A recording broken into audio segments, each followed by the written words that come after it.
In 1995, 20-year-old Stephen Pladl met 15-year-old Alice Garcia online. At the time of their meeting, these young people were separated by nearly 3,000 kilometers. Alice lived in San Antonio, Texas, and Stephen lived in New York. Their online communication quickly evolved into something more, and Stephen, buying a plane ticket, traveled to San Antonio to be with his beloved. Alice's parents didn't like Stephen, and they even insisted on their separation, but their daughter was determined. At the age of 16, she became pregnant, and in November 1998, she gave birth to a daughter, naming her Denise. According to Alice, Stephen's behavior changed significantly after the birth of their daughter. He began to oppress his wife in every possible way and was cruel to their newborn daughter. He brought our cats to the point where they could hardly breathe. He rarely spoke to his own family. He was very distant. He had no friends, kept a lot of weapons at home, and couldn't hold a job for long. He could pinch Denise until her body turned black and blue. He would lock her in a portable refrigerator, slamming the lid shut. Alice thought several times that she would never see Denise again, but despite all of this, she continued to live with Stephen, and after some time, the couple got married. When their baby was 8 months old, her parents decided to put her up for adoption. According to them, they didn't have the means to support the child, and at least they could give the girl a chance to lead a normal life. But as it later became known, Alice made this decision because of Stephen's cruelty. Denise was adopted by Anthony and Kelly Fasco, who gave the girl a new name. She was now called Katie. The family took her to Dutchess County, New York, where she began to live her new life. People close to her described Katie as a typical child. She loved animals, was a vegetarian, a creative person who loved drawing comics, and was socially active. She had many friends, and in her senior year, she aimed to attend college to study digital advertising. But all of a sudden, all of this sweet girl's plans were shattered. Like many adopted children, Katie felt an incredible desire to meet her biological parents. She knew she was adopted, and the Fasco family didn't hide this from her. So, on social media, Katie began searching for her biological father and mother, and in 2016, she succeeded. At the age of 18, just after finishing high school, Katie started communicating with her biological mother, Alice, who was 37 at the time, and Stephen, who was 42. Katie postponed her college enrollment for a year and decided to try living with her biological parents. Her adoptive parents weren't thrilled about the idea. Skipping a year of education and living with a family they knew nothing about wasn't something they could prevent since Katie was legally an adult. In August 2016, she packed her belongings and moved in with Alice and Stephen. Stephen and Alice were still married at that time and were raising 2 more daughters.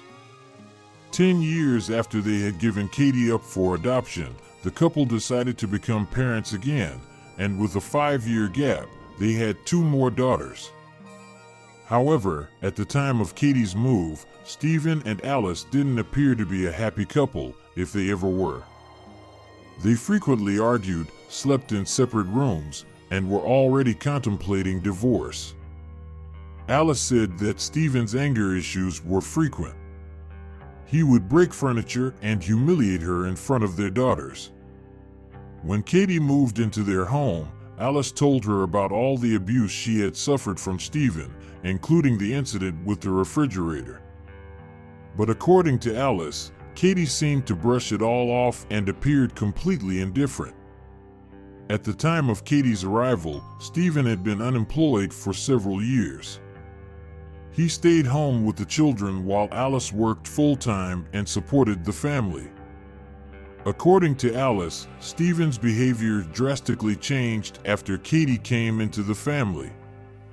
He began taking better care of himself, changed his hairstyle, altered his facial hairstyle, started working out, and about 6 weeks after Katie's arrival, the first strange incident occurred. One night, Alice noticed that Stephen was sleeping on the floor in Katie's room. The first time, Alice kept quiet, but when the same thing happened again, a conflict erupted between the spouses. Stephen's response to all the accusations was that he wanted to spend more time with his eldest daughter, claiming they had a lot in common and got along well. In November 2016, Alice filed for divorce and wanted to move to a new home with her daughters and Katie. To her surprise, Katie said she was staying in the house with Stephen. Alice had no idea that a very strange and illicit affair had started behind her back. It was only 7 months after the divorce that Alice learned that Stephen had asked his daughters not to regard Katie as their sister, but to call her their stepmother or mom. She discovered this from her youngest daughter's diary. From there, she also learned that Katie was pregnant with Stephen's child. At that moment, the woman realized what had been happening behind her back all this time. One day, the younger daughter witnessed Stephen and Katie kissing and wrote in her diary, "Katie is pregnant." Dad says they feel like a couple. They got too drunk that night. My dad is a slut. In the diary, the girl drew her dad as Satan and was afraid that Stephen and Katie would have a half-demon child. Alice immediately called Stephen, to which he responded, "I thought you knew. We're in love with each other." After hearing Alice's report, she filed a complaint with the police, but law enforcement did nothing. On July 20th, 2017, Katie and Stephen got married without disclosing their blood relationship at the registry office. No one could have imagined what was really happening. The ceremony took place in Maryland, attended by guests as well as Stephen's parents and Katie's parents, who were in complete shock and bewilderment. However, Katie said she loved this man, wanted to marry him, and was already pregnant with his child. On September 1st, 2017, the couple welcomed a son. They named the baby Bennett, but just like with his first wife, after the child's birth, Stephen did not change his ways. He didn't work, spent whole days at home, which led to discord in their family. Meanwhile, Alice's report to the police was reviewed, and in late January 2018, Stephen and Katie were arrested, but they were released on bail with the condition that they would completely cease communication. Custody of little Bennett was transferred to Stephen's mother. Both parents could visit the child, but at different times and without crossing paths. Each of them started living separate lives. Katie returned to her foster family in New York. They accepted and supported her no matter what. In the comfort of her family, Katie decided that she didn't want to know Stephen any longer and never wanted to be with him again. She wanted to finally enroll in college, find a job, and regain custody of her beloved son. Despite the police's prohibition, Katie decided to personally call Stephen and tell him that she was filing for divorce. Upon hearing these words, Stephen felt uncontrollable rage. First, he called his mother, saying that he wanted to spend time with little Bennett and bring him home. His mother didn't object, only noting her son's nervous behavior, but Stephen explained it by saying that Katie wanted a divorce. She calmly handed Bennett over to Stephen, unaware that a few hours later, Stephen would commit an unspeakable act. After spending a couple of hours with his son at his own home, Stephen cut off Bennett's oxygen supply and then left him in a closet. After this unthinkable act, he got into his car and drove from North Carolina to New York. Stephen knew that Katie and her foster father visited her grandmother every weekend. An elderly woman deeply loved her adopted granddaughter and looked forward to their weekly visits. After spending a few hours at her grandmother's, the unsuspecting father and daughter headed towards their car. They were on their way home when, instead of continuing, they stopped at a stop sign and saw a car approaching them. Behind the wheel was Stephen, holding a weapon in his hand. With several shots, he almost instantly took their lives. Afterward, he called his mother and told her everything.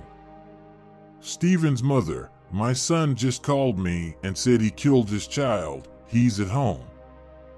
Dispatcher, "Okay, you said he killed his child?" Stephen's mother, "Oh, my God." Dispatcher, "Ma'am, what's your name?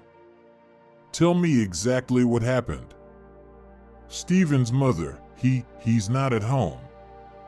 His wife broke up with him over the phone yesterday, and he told me she's in New York and said he'd go there. He called me last night. He said he'd bring the child to her and come back, and he killed his wife and her father. I can't believe this is happening." The police immediately went to Stephen's house, where they found Bennett's lifeless body in a closet. After that, without precise information about the man's whereabouts, they found him too late. Immediately after his mother's call, he accelerated and drove a few kilometers before pulling over and taking his own life. According to Stephen Pladl's lawyer, who previously represented him in court, after breakfast and a conversation with Stephen a month ago, he had no suspicions that Stephen was capable of such brutality. The lawyer was extremely surprised that no one could foresee such horrifying consequences. We will never understand what was going on in Stephen Pladl's mind, what his motives were. But we do know that his actions devastated countless lives. Thanks to this case, the term genetic sexual attraction has become more widely known. This concept suggests that strong attraction can develop between two relatives who have never met each other. In reality, there is no evidence to support this theory, and it is mostly considered pseudoscience. Thank you very much for watching. I hope you found it interesting. If you did, please don't forget to leave your comments.